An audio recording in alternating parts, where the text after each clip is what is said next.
ஒரு ஆகமத்தில் ஒரு ஸ்லோகம் உண்டு. சுவாமியை நேரில் பார்க்கணும்னா என்ன பண்ணுறதுன்னு ஒரு சிஷ்யர் கேட்குறார். அதற்கு சொல்கிறார் ஒரு முனிவர், 100 காராம்பசு மாட்டை வர வச்சு அதிலிருந்து பால் கறந்து 100 படி பாலை சுவாமிக்கு அபிஷேகம் பண்ணி 1000 மலர்களால் அர்ச்சனை செய்தால் சிவ தரிசனம் கிடைக்கும்ங்கிறார். 1000 தாமரை பூ வாங்கிடலாம்.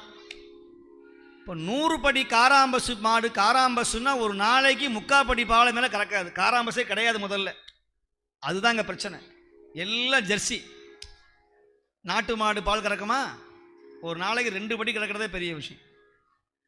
100 காராம்பசு நாட்டு மாட்டு பசுவை வாங்கி அதில் பால் கறந்து அபிஷேகம் பண்ணோம்னா முடியாது. அப்போ என்ன செய்யறதுங்கிறார். சொல்கிறார் கபிலதேவர் சொல்கிறார் 11ஆம் திருமுறையில், அதெல்லாம் விடுப்பா, அதெல்லாம் வேண்டாம்.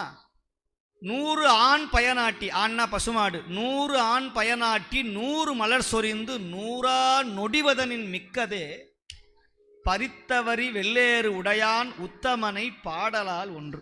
ஒரு பாட்டை போய் பாடு, சுவாமிகிட்ட போய் நின்று ஒரு